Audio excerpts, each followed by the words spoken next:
주사이모 논란은 어느 순간부터 예능 몇 개의 위기라는 말로는 설명이 되지 않게 됐다. 처음엔 박나래 개인의 문제처럼 보였고 그 다음엔 주변 몇 명이 엮인 사건처럼 보였다. 하지만 하차 소식이 연이어 나오는 동안에도 분노는 가라앉지 않았다. 오히려 더 커졌다. 하차하면 끝인 줄 아느냐는 말이 반복해서 등장했고 죄책감이 전혀 느껴지지 않는다는 반응이 쌓였다. 책임을 졌다는 느낌이 아니라 빠져나갔다는 느낌만 남았다는 것이다. 박나래를 시작으로 샤이니키, 입짧은 애님까지 결국 모두 자리를 내려놓았다. 겉으로 보면 정리는 빨랐다. 하지만 시청자들은 이걸 정리로 받아들이지 않았다. 왜 늘 같은 사람들인지, 왜 이런 방식은 반복되는지, 왜 책임은 늘 개인에게만 떨어지는지에 대한 질문이 오히려 더 커졌다. 이때부터 끼리끼리, 카르텔이라는 말이 노골적으로 나오기 시작했다. 그리고 그 흐름 한가운데 전현무의 이름이 등장했다. 전현무는 이 논란에서 단순한 연루 의혹 대상이 아니었다. 그가 상징하는 위치 자체가 달랐다. 나 혼자 산다를 대표하는 얼굴, 예능판 최상단에 오래 자리 잡아온 인물, 대상 후보로 거론되는 중심 MC. 그래서 그의 이름이 기사 제목에 등장하는 순간 여론의 온도는 단번에 달라졌다. 이제는 그럴 수도 있지로 넘길 수 없는 단계가 됐다. 전현무는 의혹이 기사로 나오자마자 움직였다. 오전에 기사가 뜨고 낮이 되기도 전에 공식 입장이 나왔다. 불법 시술은 절대 아니라는 단정적인 표현. 병원에서 정상적인 진료와 처방을 받았고 일정상 이동 중 마무리 처치가 이어졌을 뿐이라는 설명이었다. 말 그대로 초고속 해명이었다. 그런데 이 속도가 문제였다. 사람들은 안도하지 않았다. 오히려 왜 이렇게까지 빠르냐는 반응이 먼저 나왔다.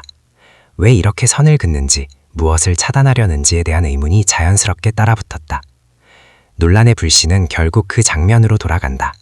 나 혼자 산다에서 공개된 차량 안 링거 장면.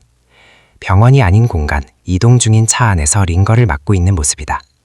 당시 방송에서는 바쁜 일정 속 컨디션 관리 정도로 소비됐던 장면이지만 지금은 전혀 다른 의미로 해석된다. 의료기관이 아닌 장소에서 링거를 맞는 것이 과연 가능한가? 왕진이라는 개념으로 설명될 수 있는가? 그리고 그 과정은 어디까지 합법의 범주에 들어가는가? 라는 질문이 쏟아졌다. 특히 여론이 예민하게 반응한 지점은 해명의 디테일이었다. 병원에서 시작된 처치라고 설명했지만 그렇다면 차량 안에서는 정확히 무엇이 이루어졌는가? 라는 질문이 남는다. 링거를 연결한 채 이동했다면 그 링거를 관리한 사람은 누구였는가?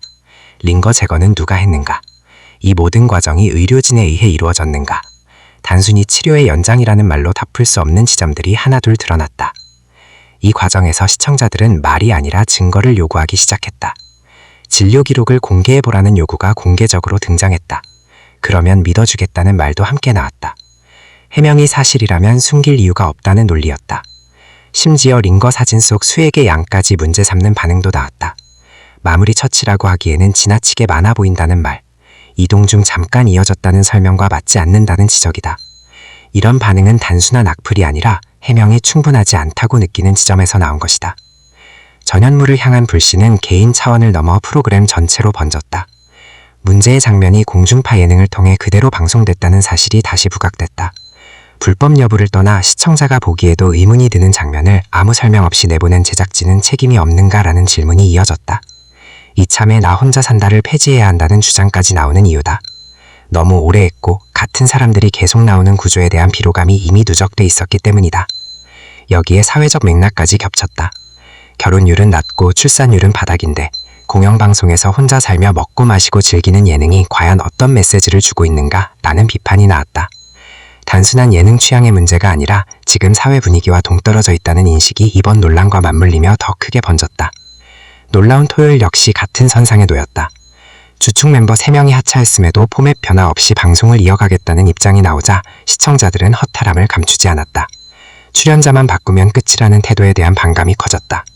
여기서 방송국과 PD, 인기 연예인 사이의 유착을 수사해야 한다는 주장까지 등장했다. 몇몇 인기 MC와 연예인들이 예능판을 장악하고 있다는 인식, 그 안에서 서로 보호해주며 버텨왔다는 의심이 이번 사태를 계기로 노골적으로 표출됐다. 전현무를 향한 비판도 이 흐름 위에 있다. 대상 후보로 거론되는 것 자체가 납득되지 않는다는 반응, 이참에 물러나야 한다는 요구, 더 이상 보고 싶지 않다는 말까지 노골적으로 나온다. 해명이 오히려 더 웃기다는 반응도 있다. 링거 수액량을 보면 설명이 더 이상해 보인다는 말이다. 감정은 이미 깊게 갈라졌고 단순한 사실 확인만으로는 쉽게 봉합되기 어려운 단계에 들어섰다. 사람들이 반복해서 언급하는 키워드는 주사 이모다. 그가 가지고 있을 일정 리스트만 확보하면 진실은 다 나온다는 말이 계속 나온다. 누가 언제, 어떤 프로그램, 어떤 일정 속에서 연결되는지가 드러나면 전체 그림이 보일 거라는 주장이다. 이 말은 곧 이번 사태가 개인의 일탈이 아니라 일정과 몸값, 혹사 구조 속에서 만들어진 결과일 수 있다는 의심으로 이어진다. 인기 연예인의 몸값이 끝없이 오르고 쉬지 못하는 일정이 반복되며 결국 선택지가 링거나 약물로 수렴되는 구조에 대한 냉소적인 시선이다. 이 흐름을 결정적으로 무겁게 만든 것이 입 짧은 애님을 둘러싼 나비약 의혹이다. 나비약은 단순한 다이어트 약이 아니다. 의사의 진단과 처방 없이는 제공될 수 없는 고위험 약물로 분류된다. 환각 등 부작용 가능성이 크고 대량 복용 시 위험성이 높다. 이 약이 비의료인을 통해 전달됐다는 의혹, 그리고 실제 복용 가능성이 제기되며 결국 경찰 고발로 이어졌다. 여기서부터 주사이모 논란은 이미지 문제가 아니라 형사 책임의 영역으로 들어간다. 박나래의 상황은 가장 험난해 보인다. 위약금 폭탄 가능성이 계속 언급된다. 업계에서는 혐의를 부인하며 논란을 길게 끈 점이 오히려 치명적일 수 있다고 본다. 광고주 입장에서 가장 위험한 것은 불법 의혹 그 자체보다도 신뢰가 무너진 모델이라는 점이다. 빠른 인정과 사과와 달리 감정적 호소와 애매한 태도가 반복되면서 브랜드 신뢰가 크게 훼손됐다는 평가가 나온다. 이 논란은 하차로 끝나지 않을 가능성이 크다. 위약금 소송, 손해배상 문제로 번질 수 있다는 전망이 계속 나온다. 그리고 이 모든 과정은 결국 하나의 질문으로 수렴된다. 주사이모 논란은 몇몇 연예인의 선택 문제인가? 아니면 예능판이 오랫동안 방치해온 구조의 결과인가? 전현무의 해명이 사실로 입증될지, 추가 자료가 나올지, 수사가 어디까지 확장될지는 아직 알 수 없다. 분명한 건 하나다. 그의 이름이 등장한 순간 이 논란은 더 이상 개인의 문제가 아니게 됐다. 지금 예능판 전체가 어떤 방식으로 굴러가고 있는지를 묻는 싸움이 시작됐고, 그 싸움은 생각보다 오래, 그리고 깊게 이어질 가능성이 크다.